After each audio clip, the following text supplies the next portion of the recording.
ওয়াস আমার থেকে বেশি আপনারা ভালো জানেন, আমি ওই ঘটনা বলছি না। কিন্তু চূড়ান্ত ভাবে আল্লাহ ডাক দিয়ে বললেন, হাবিব আমি আপনার জন্য 50 ওয়াক্ত নামাজ কমাতে কমাতে 45 ওয়াক্ত মাইনাস করলাম আপনার উম্মতের জন্য। ইয়া মুহাম্মদ সাল্লাল্লাহু আলাইহি ওয়াসাল্লাম ইন্নাহু লা ইউবাদদিলুল কাওলা লাদাইয়া ওয়া ইন্না লাকা বিহাযিল 55। বন্ধুরে আপনার উম্মতদেরকে জানায় দেন, আপনার উম্মতেরা যদি প্রতিদিন 5 ওয়াক্ত নামাজ আদায় করতে পারে, মেরাজ থেকে আপনার উম্মতের জন্য হাদিয়া 5 ওয়াক্ত নামাজের বিনিময়ে আমি আল্লাহ তাদেরকে 50 ওয়াক্ত নামাজের সওয়াব দিয়ে দিব। আমাদের ফজরের নামাজের দিকে, মসজিদের দিকে তাকানো যায় না। ফজরে আমাদের মুসল্লির সংখ্যা 3 জন, 4 জন, 5 জন মুসল্লি দেখা যায় না। না না, একই মুসল্লি আবার জুমার দিন মসজিদ ভরপুর থাকে। আরে ভাই, যেই মুসল্লিদের উপর জুমার দিনে নামাজ ফরজ ছিল, ওই মুসল্লিদের উপরও তো ফজরের নামাজ ফরজ ছিল। তাহলে মুসল্লি বোঝা যায় মুসল্লিটা কোন আইটেমের। ফজরের নামাজ দিয়ে মুসল্লি ভালো না খারাপ ফজর দিয়ে প্রমাণ হয়।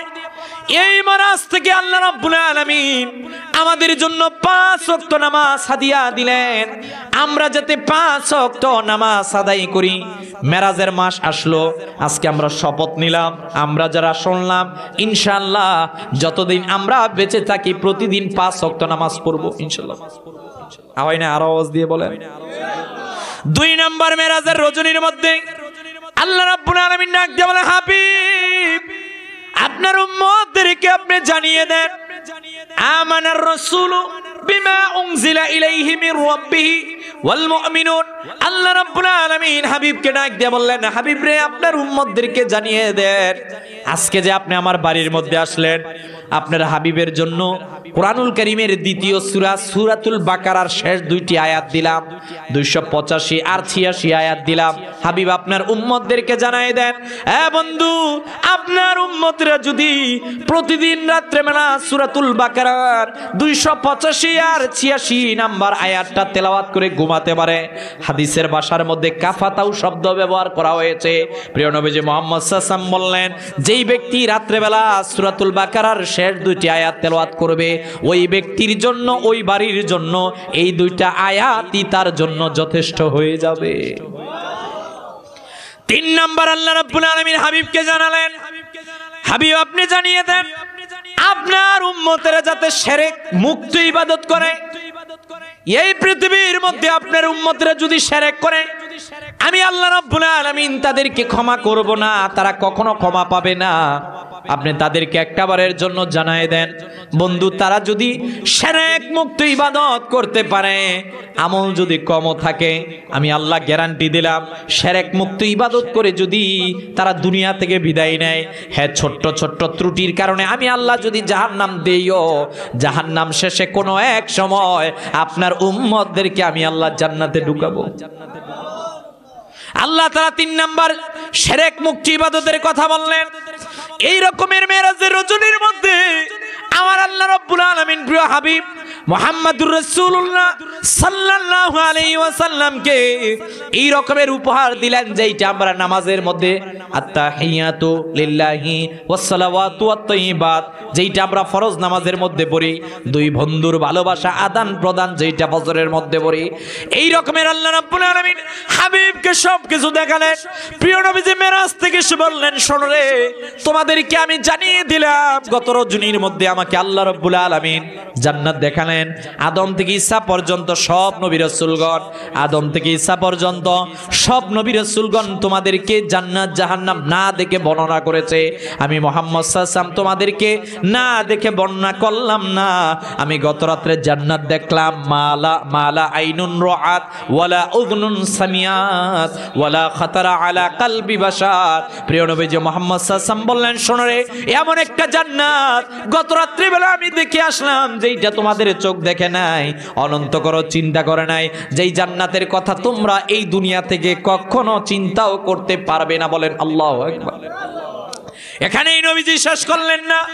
প্রিয় নবীজি মুহাম্মদ সাল্লাল্লাহু আলাইহি ওয়াসাল্লাম বললেন, গত রাত্রেবেলা আমাকে জাহান্নাম দেখানো হলো। শোনো রে, অনেক কঠিন একটা জায়গা, 3000 বছর পর্যন্ত যার আগুন জ্বালানো হয়েছে, দুনিয়া থেকে আর 69 গুণ পাওয়ার সমৃদ্ধ জাহান্নামের আগুন। শোনো রে, জাহান্নাম সহজ নয়, বড় কঠিন একটা বিষয়। তোমাদেরকে মেরাজের রজনী থেকে আমি দেখে এসে বললাম জান্নাত আছে, জাহান্নাম আছে। সুতরাং তুমি আল্লাহর পথে ফিরে আসো, আমি রাসূলুল্লাহ সাল্লাল্লাহু আলাইহি ওয়াসাল্লামের সুন্নাহর দিকে ফিরে আসো, তবেই তুমি পাবে মুক্তি আর নাজাতের পথ। বলেন সুবহানাল্লাহ। মেরাজ থেকে প্রিয় নবীজি মুহাম্মদ সাল্লাল্লাহু আলাইহি ওয়াসাল্লাম এসে বললেন যে আল্লাহ তাআলা তো এই ধরনের উপহার দিলেন যে মেরাজের 1 নাম্বার উপহার 5 ওয়াক্ত নামাজ। 1 নাম্বার উপহার 5 ওয়াক্ত নামাজ আপনি পড়বেন, জীবনের গুনাহ মাফ। প্রিয় ভাই, সম্মানিত মুসল্লিয়ানে কেরাম, আমি এই কথা কখনো মানি না, বিশ্বাস করতে পারি না, যেই ঘরে নামাজ নাই ওই ঘরে কখনো শান্তি আসতে পারে না। কারণ আমরা মুসলমান, মুসলিমের সন্তান। আমার কোরআন কখনো মিথ্যা কথা বলে না। আমার কোরআন বলে নামাজির জীবনের মধ্যেই সফলতা আছে। আমার কোরআন বলে নামাজির ঘরের মধ্যেই সফলতা আছে। আমার কোরআন বলে নামাজির রাষ্ট্রের মধ্যেই সফলতা আছে। আমার কোরআন বলে যেই পথে আল্লাহ আছেন, যেই পথে প্রিয় নবীজি মুহাম্মদ সাল্লাল্লাহু আলাইহি ওয়াসাল্লাম আছেন, যেই পথে প্রিয় নবীজি সাল্লাল্লাহু আলাইহি ওয়াসাল্লামের সুন্নতে মুতাহহারা আছে, ওই পথেই শান্তি আছে। কথা বলেন। তাহলে আমি বলবো রজব মাস, এই রজব মাস থেকে নামাজি হতে হবে। এখনো যারা নামাজ পড়ি না, তাহলে কবে থেকে নামাজ পড়ো? টুমোরো, আগামীকাল থেকে, নেক্সট ডে থেকে না, এট দিস মোমেন্ট, এই মুহূর্ত থেকে। কথা বলেন না কেন? কিছুক্ষণ পর সলাতুল ইশা আজান হবে, আজানের পর আজকে এখন থেকে শুরু করব। ভাই, আপনি যে একটা লং টাইমের প্রসেসিং দেখলেন যে আমি অনেক সময় বাঁচবো তারপর দুনিয়া থেকে যাব, ভাই কোনো গ্যারান্টি নাই। এমনও হতে পারে আজকে মাহফিল থেকে যাওয়ার পর আপনি শেষ। কথা বলেন, শেষ। কোনো গ্যারান্টি নাই আপনার আমার, কোনো গ্যারান্টি নাই। এর জন্য নট টুমরো, আগামীকাল থেকে নয়, এট দিস মোমেন্ট, এই মুহূর্ত থেকে আমরা নামাজের প্রতিজ্ঞা করলাম। আল্লাহ আমাদেরকে প্রত্যেককে 5 ওয়াক্ত নামাজি হিসাবে কবুল করুক, আমিন বলবেন না? 2 নাম্বার, মেরাজ থেকে আল্লাহ তাআলা আমাদেরকে যে বিষয়টা শিক্ষা দিলেন, শিরক করা যাবে না। কথা বলেন।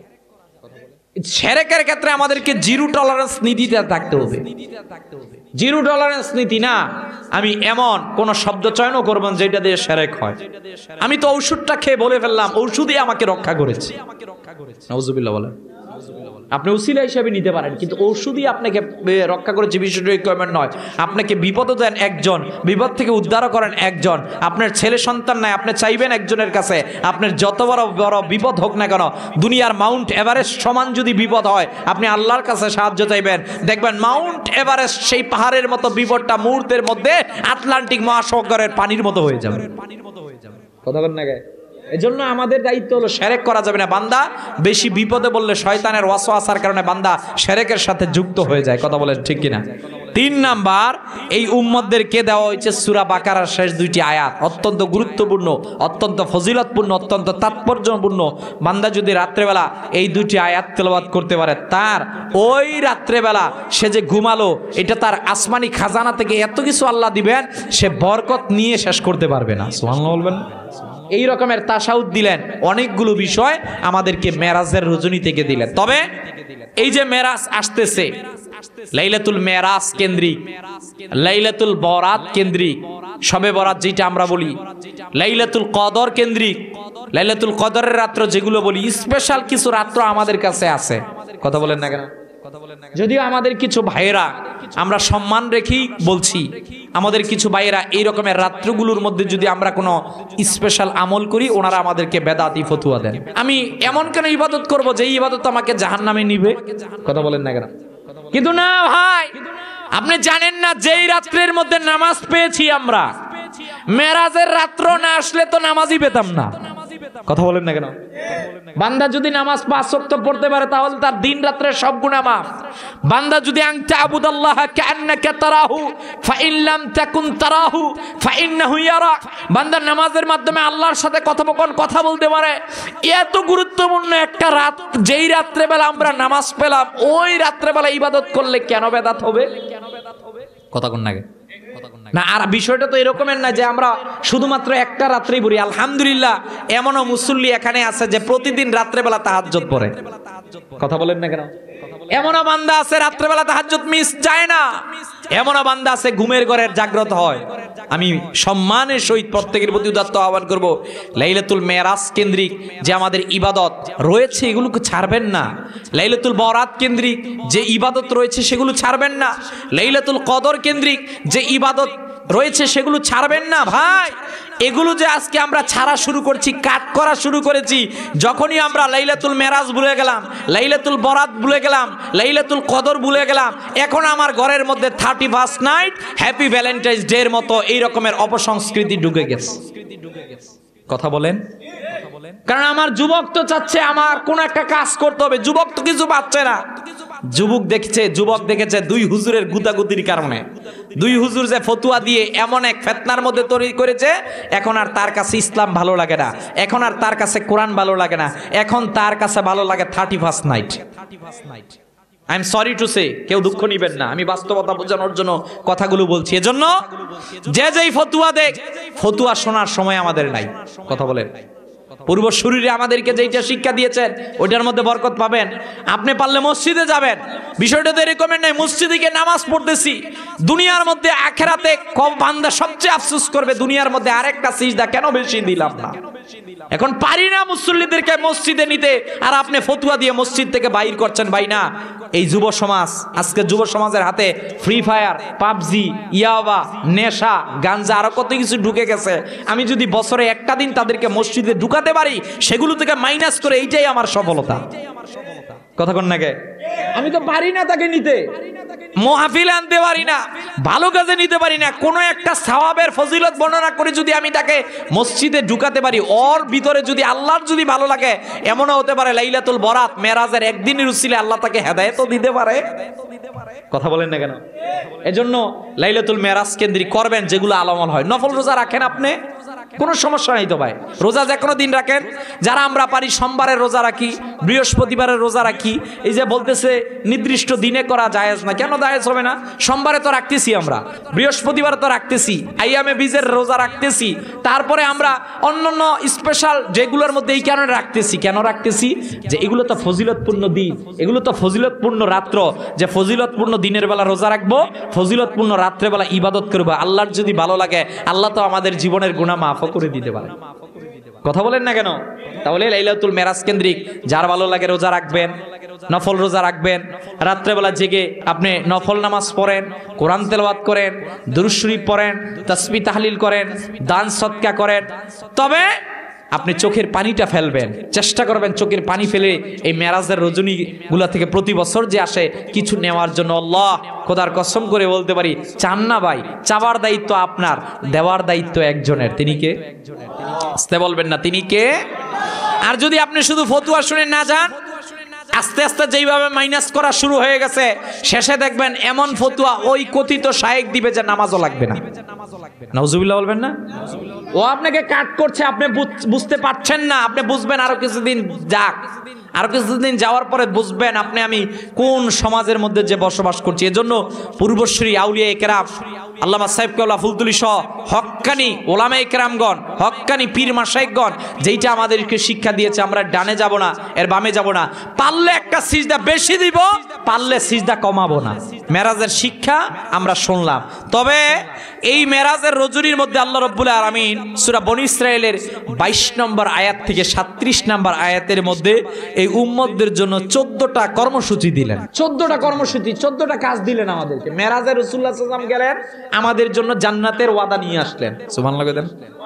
যে আপনি আমি যদি ভালো আমল না করি, কোন এক সময় হয়তোবা জাহান্নাম জ্বলার পরে আল্লাহ জান্নাত দিবেন। আমরা দোয়া করি আল্লাহ আমাদের প্রত্যেককে জান্নাতবাসী করুক। হয় না? আর আওয়াজ দিয়ে বলেন। তবে ফজরের নামাজ মিস করে জান্নাতের আশা করা যায় না। কথা কোন নাকি? আল্লাহর অবাধ্য হয়ে জান্নাত আশা করা যায় না। আল্লাহর বিরুদ্ধাচরণ করে কখনো জান্নাতের আশা করা যায় না। যে আল্লাহকে মেনেছে, যে আল্লাহকে চিনেছে, যে প্রিয় নবীজি মুহাম্মদ সাল্লাল্লাহু আলাইহি ওয়াসাল্লামকে ভালোবেসেছে, যার কাছে প্রিয় নবীজি মুহাম্মদ সাল্লাল্লাহু আলাইহি ওয়াসাল্লামের সুন্নাত আছে, আমি বিশ্বাস করি তার জন্য জান্নাত অপেক্ষায় আছে। কথা বলেন না কেন? তাহলে মেরাজ থেকে আমাদের জন্য যে 14টা কর্মসূচি আল্লাহ তাআলা নির্ধারণ করলেন, ডিসাইড করলেন, 1 নাম্বার আল্লাহ বলছেন লা তুশরিকু বিল্লাহ, আল্লাহর সাথে শিরক করা যাবে না। কার সাথে? প্রিয় হাজরিন, আমি বলবো যত কষ্ট হোক, জীবনে যত দুঃখ আসুক না কেন, কখনো কোনো অবস্থায় শিরক করবেন না। কথা বুঝতেছেন? দুইটা কাজ করবেন না, একটা হলো বান্দার হক মারবেন না, আর একটা হলো শিরক করবেন না। যে বান্দার হক মেরেছেন ও বরবাদ। কারণ কি, আমি আমার ভাইয়ের কোনো হক মারলাম, এই ভাই আখিরাতের ময়দানে আমার যতক্ষণ ক্ষমা না করবে আল্লাহ ততক্ষণ আমারে ক্ষমা করবেন না। কথা বলেন না কেন? এজন্য বান্দার হক মারা যাবে না। আপনার সম্পদ আছে, ক্ষমতা আছে, ছেলে সম্পত্তি আছে বিদায়ী যে আপনি কার উপর জুলুম করবেন। মনে রাখবেন, জুলুমের সীমা যখন অতিক্রম করবেন আল্লাহ ছাড় দিবেন, তখন কিন্তু আর ছেড়ে দিবেন না। কথা কোন নাকি? Los Angeles United States of আমেরিকার ঘটনা আপনারা দেখেছেন। প্রায় 15 দিন যাবত দাবানল আগুন জ্বলতেছে। কথা কোন নাকি? 15 দিন যে পৃথিবীর মধ্যে আমেরিকা এত শক্তিধর, সেখানে লস অ্যাঞ্জেলসের জায়গার মধ্যে দাবানল জ্বলছে। পৃথিবীর এত প্রযুক্তি কোথায় গেল? পৃথিবীর সর্বোচ্চ প্রযুক্তি দিয়ে তারা আগুনটাকে নিভানোর চেষ্টা করছে। আল্লাহ, আপনি তাকিয়ে দেখেন, এত প্রযুক্তি দিয়েও তারা আগুন নিভাতে পারছেন। কথা বলেন না কেন? আমি কারো গীবত করার জন্য বলছি না, অথচ এই আমেরিকার দিকে আপনি তাকান, ও পৃথিবীর মধ্যে বিভিন্ন রাষ্ট্রের মধ্যে শুধু আগুন জ্বালিয়েছে। আগুন নিভায় নাই সে আমার ইরাকের মধ্যে আগুন জ্বালিয়েছে, আমার ফিলিস্তিনের মধ্যে আগুন জ্বালিয়েছে, সে পৃথিবীর মুসলিম রাষ্ট্রগুলোর মধ্যে আগুন জ্বালিয়েছে। মুসলিম রাষ্ট্রগুলোকে সে শান্তির মধ্যে থাকতে দেয় নাই, থাকতে দিতে চাচ্ছেও না। সে যে পৃথিবীর মধ্যে আগুন জ্বালিয়েছে, সীমা জুলুম যখন অতিরঞ্জিত হয়ে যায়, অতিরিক্ত হয়ে যায়, আল্লাহ তখন এমন এমন শাস্তি দেন যে শাস্তি থেকে সে মুক্তি পাবে না। আজকে সে আগুন জ্বালিয়েছে, তার দেশের মধ্যে আল্লাহ এক অদ্ভুত আগুন লাগিয়ে দিয়েছেন, যার বন্ধ করার ক্ষমতা কারো নাই। কথা কন নাকি? এজন্য জুলুমের সীমা অতিক্রম করা যাবে না। কথা বলেন ভাই, এখানে যাবে না, বাড়াবাড়ি করবেন না। আপনার ক্ষমতা আছে, ক্ষমতা শেষ হয়ে যাবে। আপনার কি আছে? ইলন মাস্কের মতো বিলিয়ন বিলিয়ন টাকা পয়সা আছে না, থাকতে পারে, হঠাৎ শেষ হয়ে যাবে। আমি তো দেখেছি লস অ্যাঞ্জেলসের যে বিলিয়নার, যাদের অর্থকরীর টাকা অভাব নাই, হায় হায়, পৃথিবীর সেরা প্রযুক্তি দিয়ে তাদের ঘরগুলোকে তারা বাঁচাতে পারে নাই, শেষ মুহূর্তের মধ্যে শেষ হয়ে গিয়েছে। এজন্য আমি বাংলাদেশের মানুষ, 92% মুসলিম এই দেশ বাংলাদেশ। আপনি কখনো ক্ষমতা নিয়ে বাড়াবাড়ি করবেন না, আপনি কখনো নিজের যৌবনত্ব নিয়ে বাড়াবাড়ি করবেন না, কখনো নিজের সৌন্দর্য নিয়ে বাড়াবাড়ি করবেন না, কখনো নিজের ছেলে সন্তান নিয়ে বাড়াবাড়ি করবেন না, কখনো নিজের মধ্যে অহংকার নিয়ে আপনি বাড়াবাড়ি করবেন না। আপনি আজকে যেগুলো নিয়ে বাড়াবাড়ি করছেন, এগুলো মুহূর্তের মধ্যে শেষ হয়ে যেতে পারে। এজন্য বাড়াবাড়ি নয়। পারলে আমি মানব কল্যাণে কাজ করব, পারলে আমি আল্লাহর পথে থাকব। কেউ যদি আল্লাহর পথে নাও থাকে, সে নিউট্রালে থাকবে, কিন্তু আল্লাহর বিরুদ্ধে যে গিয়েছে বরবাদ। কথা বলেন না কেন? 1 নাম্বার, আল্লাহ মেরাজ থেকে আমাদের জন্য কর্মসূচি দিলেন, শিরক করা যাবে না। 2 নাম্বার, আমাদেরকে বলা হয়েছে মা বাবার সাথে ভালো ব্যবহার করার জন্য। আমি গত বছর আলোচনাটা করেছিলাম মা বাবার উপরে, আপনার আলোচনা শুনেছিলেন। আমি বলছি, যুবক ভাই, তোমার জন্য সবচেয়ে বড় পীর সাহেব হুজুর হলে তোমার মা বাবা। মা বাবার কাছে দোয়া নিতে হবে। মা বাবা যদি হাত তোলে, ওই 3 ব্যক্তির দোয়া আল্লাহ ফিরিয়ে দেন না, তার মধ্যে মা বাবা তুলেছে, তো ওইটা আল্লাহ মিস করবেন না। তোমার মা বাবার কাছ থেকে দোয়া নিতে হবে যে কোনো বরকতের জন্য। 3 নাম্বার, যে সকল গুনাহের জন্য, মানুষ যেহেতু আমরা বনি আদম, আমাদের ভুল হতেই পারে। কথা বলেন, গুনাহ হতেই পারে। এই গুনাহ হওয়ার সঙ্গে সঙ্গে তওবা করতে হবে, ইস্তেগফার করতে হবে একজনের কাছে। তিনি কে? আপনি যখন আল্লাহর কাছে তওবা ইস্তেগফার করবেন, আল্লাহ আপনার গুনাহ মাফ করে দিবেন। 4 নাম্বার, আত্মীয় স্বজনের হক প্রতিষ্ঠা করতে হবে। আজকে আমাদের সমাজের মধ্যে ভাই সম্পদ, বাবা মারা গেছে, মা মারা গেছে, বোন এলা যেই জায়গা বললো ওই জায়গায় যাত, শেষে আর বোনকে ভাইয়ের বাড়ির মধ্যে জায়গা দিতে চায় না। বোন যদি কোনো রকম বলে যে ভাই আমার জায়গা আমারে বুঝাবে না, ওই দিন থেকে ভাই আর কথা বলে না। কথা বলেন না কেন? না না না না, এইটা কোরআন তাকে তার অধিকার দিয়েছে।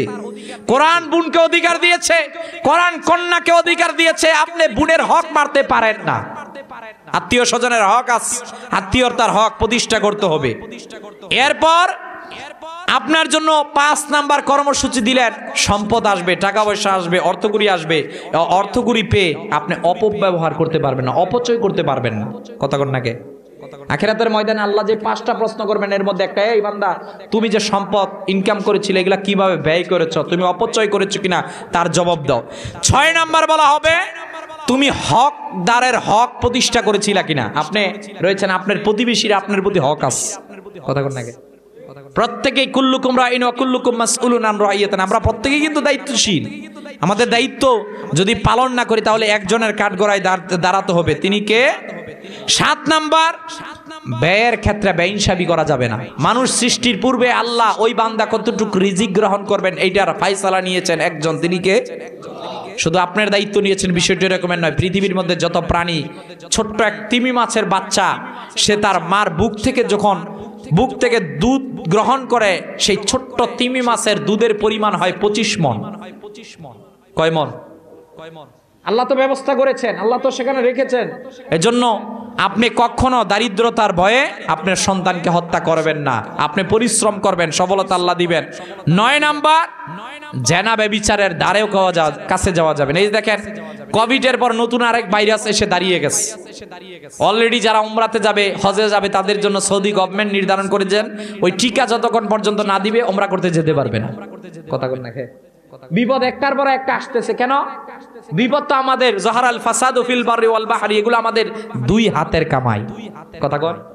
আমরা জেনা, ব্যভিচার, পাপাচার, মদ, ইহাবা যা আছে এগুলোর দিকে যত ঢুকবো, আল্লাহ থেকে যত দূরে যাব, বিপদ আমাদেরকে তত আগ্রাসিত করবে। কথা বলেন ভাই।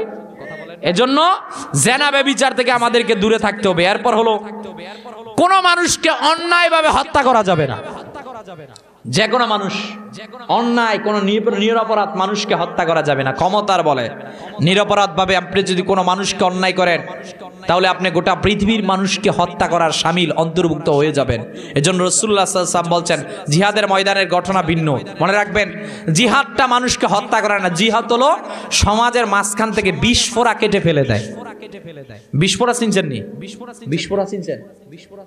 বিস্ফোরা কি? আপনার এখানে একটা আঘাত লাগলো, আঘাতের কারণে এখানে একটা ঘা হলো। এই ঘায়ের আপনি ট্রিটমেন্ট করলেন না, এই ঘাটা এক সময় এখানে পচা শুরু হবে। কথা বলেন। পচারও যখন আপনি ট্রিটমেন্ট করবেন না, এক পর্যায়ে এটা আপনাকে এমন ভাবে দূষিত করবে যে আপনার রক্ত নষ্ট করে দিবে। রক্ত যখন শরীরে নষ্ট হয়ে যাবে, এইবার এখানে আপনার ক্যান্সার শুরু হবে। ক্যান্সার পয়জন ঢুকবে এখানে। এইবার ক্যান্সার যখন হবে, আপনাকে কেমো দেওয়া হবে। ডাক্তার সাহেব বলবে আমাদের আর কোনো নিশ্চয়তা নাই, যে কোনো সময় ডেথ হয়ে যেতে পারে। কথা বলেন না কেন? কিন্তু আপনি যদি প্রথমেই আপনার সমস্যাটা ধরে এটা ট্রিটমেন্ট করতেন, আপনার জন্য পুরস্কার থাকতো। পুরস্কার কি? এটা ক্যান্সারে যেত না, এটা বিস্ফোরা হতো না। এখানে বিস্ফোরার প্রথম অবস্থায় যদি আপনি কেটে দিতেন, তাহলে আপনি মারা যেতেন না। ঠিক সমাজের মধ্যে একদল আছে যারা পৃথিবীর মধ্যে আল্লাহর বিরুদ্ধে অবস্থান নয়, ইসলাম বিরুদ্ধে অবস্থান নেই, ইসলাম টিকে থাকবে না, হুঙ্কার দিতে চায়। যারা সমাজের মধ্যে অশান্তি তৈরি করতে চায়, এই সমাজে যারা অশান্তি তৈরি করতে চায়, তাদের বিরুদ্ধে ইসলাম দিয়েছে তার নাম জিহাদ। তার নাম কি? তার নাম হলো জিহাদ। তবে এইটা আবার জিহাদ না, আপনি হঠাৎ মধ্যে এখন 5-7 জন মিলে হাতের মধ্যে অস্ত্র নিয়ে, ককটেল নিয়ে আপনার বড় এলাকার মধ্যে বাসের মধ্যে লাগাই দিবেন, এইটার নাম জিহাদ না। জিহাদের উসুল আছে, নীতি আছে। জিহাদের জন্য আমির লাগবে, জিহাদের জন্য একজন আনুগত্যশীল তিনি অর্ডার করতে হবে, তারপর আপনাকে জিহাদে যেতে হবে। কথা বলেন ঠিক কিনা? তাহলে অন্যায়ভাবে আপনি কোনো মানুষকে হত্যা করতে পারবেন না। 11 নাম্বার হলো, এতিমের ধন সম্পদ আপনি মেরে খাবেন না, বরবাদ। এতিমের ধন সম্পদ যে খাবে। 12 বলা হয়েছে, আপনি যখন ব্যবসায়ী মেপে দেওয়ার সময় আপনার এই ব্যবসার ক্ষেত্রে আপনি ওজনটা ঠিক রাখবেন। আপনি 2 পাইস করবেন না। আমি তো মনে করেন আমি দোকানদার, আপনি আমার কাছ থেকে ক্রয় করবেন, আমি হয়তো আজকে নিজেকে চালাক মনে করতেছি। আরে ভাই, দুনিয়ার সকলের চক্ষু ফাঁকি দেওয়া যায়, কিন্তু একজনের চক্ষু ফাঁকি দেওয়া যায় না। তিনি কে? চালাক সে নয়, আল্লাহকে আল্লাহর চক্ষুকে ফাঁকি দিয়ে কেউ নিজেকে চালাক ভাবলে সে চালাক হতে পারে না। কথা বলেন না কেন? কারণ ওনার রোশানলে, আল্লাহর রোশানলে যে পড়বে সে বরবাদ। এরপর হলো, যে বিষয়ে জ্ঞান নাই ওই বিষয়ের পিছনে পড়ে থাকা যাবে না। এরপর 14 নাম্বার বলা হয়েছে যে তোমরা জমিনের মধ্যে দম্ভ সহকারে, জমিনের মধ্যে অহংকার করে চলবা না। মেরাজের রজনীর মধ্যে এই 14টা কর্মসূচি আমাদেরকে দেওয়া হলো। এই 14টা কর্মসূচি যদি আমি পালন না করে চলি, তাহলে আপনার আমার জন্য বিপদ দিবেন একজন, তিনি কে?